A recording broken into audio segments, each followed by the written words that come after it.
Urafa of the 8th or 14th century. 1. Ala al-Dawla Simnani. He began as a secretarial official, then he gave up his post to enter the path of the Urafa, giving up all his wealth in the way of God. He wrote many books and held special beliefs in the field of theoretical Irfan, which are discussed in several important texts of Irfan.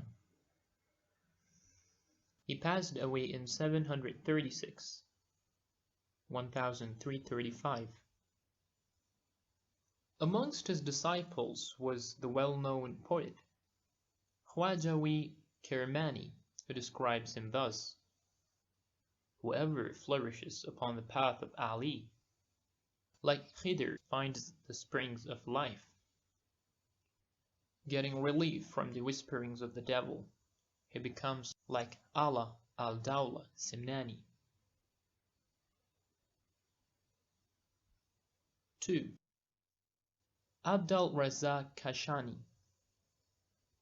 Of the scholars of the 8th century Irfan, Abd al-Razzaq Kashani wrote commentaries on the Fusus of Ibn al-Arabi and the Manazil of Sa'irin of Khwaja Abdallah.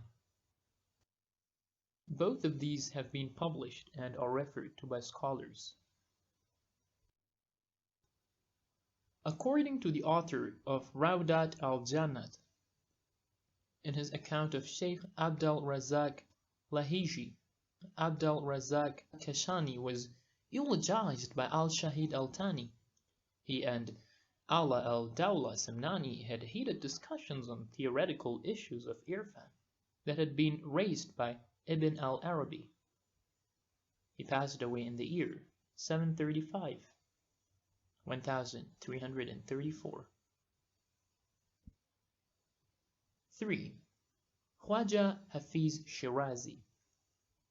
Despite his worldwide fame, the details of Hafiz's life are not altogether clear. What is known is that he was a scholar, an arif, a hafiz of the Quran, and an exegete of the book. He himself has repeatedly indicated this in his verses. I haven't seen more beautiful lines than yours, Hafiz, by the Quran that you have in your breast. Your love shall cry out if you, like Hafiz, recite the Quran memorizer with all the 14 readings. Of the memorizers of the world, none like me has gathered subtleties of wisdom with Quranic delicacies. In his poetry, Hafiz speaks much of the Pir-e-Tariqat, spiritual guide, and of the Murshid, master. Yet, it is not clear who was the teacher and guide of Hafiz himself. Hafiz's poetry attains to lofty mystical heights, and there are few people who are able to perceive his mystic subtleties. All the Urafa who came after him admit that he had indeed practically covered the lofty stages of Irfan. Several important scholars have written commentaries on some of his verses. For example, a treatise was written by the well-known philosopher of the 9th century, Muhaqiq Jalal al-Din Dawani, on the following verse. My teacher said, "The pen of creation was subject to no error. Bravo, the pure eyes that hide all defects." Hafiz passed away in 791, 1389. 4. Sheikh Mahmud Shabistari.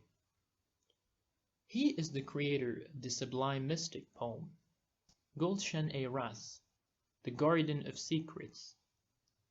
This poem is counted as one of the loftiest works of Irfan, and has immortalized the name of its author. Many commentaries have been written upon it, perhaps the best of which is that written by Sheikh Muhammad Lahiji, which has been published and is available. Shabistari passed away about the year 720, 1320. 5. Sayyid Haydar Amuli. One of the erudite mystics, Sayyid Haydar Amuli is the author of the book Jami al-Asrar, Collection of the Secrets, which is precise work on the theoretical irfan of Ibn al-Arabi. This book has lately been published. Another book by him is Nas al-Nusus, which is a commentary on Ibn al-Arabi's Fusus al-Hikam. He was a contemporary of the famous jurisprudent Fakhr al-Muhaqqiqin al-Hili, but the date of his death is not known. 6. Abdul Karim Jilani. He is the author of the well-known book Al-Insan al-Kamil, The Perfect Man. The concept of the perfect man is a subject first raised in its theoretical form by Ibn al-Arabi, and has ever since occupied an important place in Islamic irfan. Ibn al-Arabi's pupil and disciple Sadr al-Din Kunabi has discussed it fully in his Miftah al-Ghaib, and, as far as we know, at least 2 mystics have written whole books on the subject. One is Aziz al-Din Nasafi, a mystic of the latter half of the 7th or 13th century, the other being Abdul Karim Jilani. Jilani passed away in 805, 1402, at the age of 38.